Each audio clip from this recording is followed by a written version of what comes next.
এই শুক্তো খাওয়ার জন্য আমার বর একটা রেস্টুরেন্টে 4 বার গেছে, শুধু ওইখানকার শুক্তোটা খাওয়ার জন্য। সত্যি কথা, শুক্তোটা এত সুন্দর খেতে লাগে না, প্রত্যেকবারে গিয়ে যেন দেখি মনে হয় যেন নতুন করে আবার খাচ্ছি।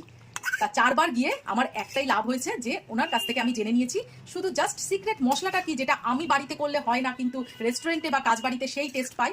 তখন আমাকে কিছু মশলা বলেছে, জানি না সব বলেছে কিনা, কিন্তু টেস্ট করে দেখছি একদম কাজবাড়ির মতো টেস্ট হয়েছে। এইবারে আমি মনে হচ্ছে সাকসেস হলাম। তো চলো কেমন ভাবে করলাম তোমাদের সঙ্গে শেয়ার করি। একদম কাজবাড়ির মতো শুক্তো বানানোর জন্য কি কি সবজি নিয়েছি আগে তোমাদের দেখে দিই। কাঁচা কলা নিয়েছি, বেগুন নিয়েছি, পটল নিয়েছি, সজনে ডাঁটা তো নিতেই হবে, একটু ঝিঙে নিয়েছি, রাঙালু নিয়েছি, সামান্য একটু পেঁপে নিয়েছি, আর এমনি নর্মাল যে আলু সেই আলু একদম সামান্য নিয়েছি। তার এই পাশে আছে তোমার হচ্ছে উচ্ছে, এটা তো লাগবেই। এই দিয়ে আজকে বানাবো আমাদের একদম কাজবাড়িতে যে শুক্তো প্রথম পাতে পড়ে সেই রকম শুক্তো। চলো তোমাদের সঙ্গে শেয়ার করি আজকে। প্রথমে আমি রাঙালু, পেঁপে আর সজনে ডাঁটা এই 3টে জিনিসকে একটু প্রেসার কুকারে একটা মাত্র সিটি দিয়ে দেবো, যাতে খুব তাড়াতাড়ি রান্নাটা হয়ে যায়, বেশি গ্যাস খরচ না হয়। শুকনো খোলায় সামান্য একটু পাঁচফোড়ন ভেজে গুঁড়ো করে নেবো। কড়াইতে তেল দিয়েছি, প্রথমে কি করব, বড়িগুলো ভেজে নেবো। বড়িগুলো একদম লাল লাল করে ভেজে তুলে রাখবো।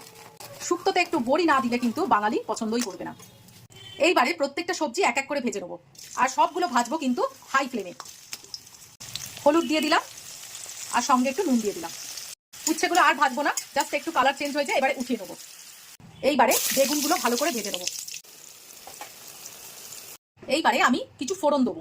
ফোড়নে থাকবে তেজপাতা, একটা শুকনো লঙ্কা আর 5 ফোড়ন। 5 ফোড়নটা কিন্তু মাস্ট।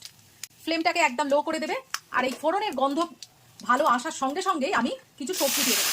প্রথমে যা সবজি বলেছি সেই সবজিগুলো আবার ভাজতে দিয়ে দিলাম নুন হলুদ দিয়ে, আর বরবটিটাকে শুধু এক্সট্রা অ্যাড করেছি।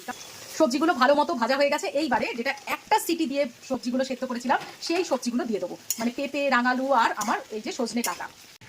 ভাজতে ভাজতেই একটা মশলা দিয়ে দেবো। এই মশলাটা হচ্ছে আসল মশলা। 5 ফোড়ন আর রাঁধুনি তো সবাই দেয়, কিন্তু এই মশলাটা সবাই দিতে পারে না, এর জন্যই কিন্তু কাজবাড়ির মতো টেস্ট হয়। আছে এখানে পোস্ত, সামান্য সর্ষে আর বাদাম, কাজু বাদাম।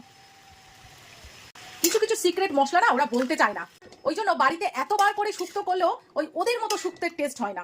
এখন বুঝতে পারছি কেন হয় না। আর একবার একটু ঢাকা দিয়ে দেবো। এইবারে দিয়ে দেবো একটু রাঁধুনি বাটা আর আদা বাটা। উনি আমাকে যেই রকম ভাবে বলেছেন ঠিক পাই টু পাই কিন্তু আমি সেই রকম ভাবে তোমাদের সঙ্গে রান্নাটা করে শেয়ার করছি। এইবারে কিন্তু একটু চিনি দিয়ে দিলাম। এইবারে মিক্সির বাটি ধোয়া জলটা দিয়ে দেবো। যে জল দিলাম না, এটাই দেখবে কতটা টেনে নেবে সবজি। এইবারে দিয়ে দেবো দুধ। তোমরা চেষ্টা করবে লিকুইড দুধ দেওয়ার চেয়ে দেবে আমুল দুধ। আমুল দুধ দিলে না টেস্টটা অনেকটা বেড়ে যায়। এটা একটা তোমাদের টিপস বলে দিলাম।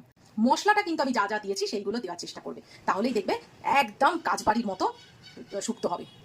এবার লো ফ্লেম করে ঢাকা দিয়ে দিই। কি সুন্দর কালারটা এসছে দেখেছো।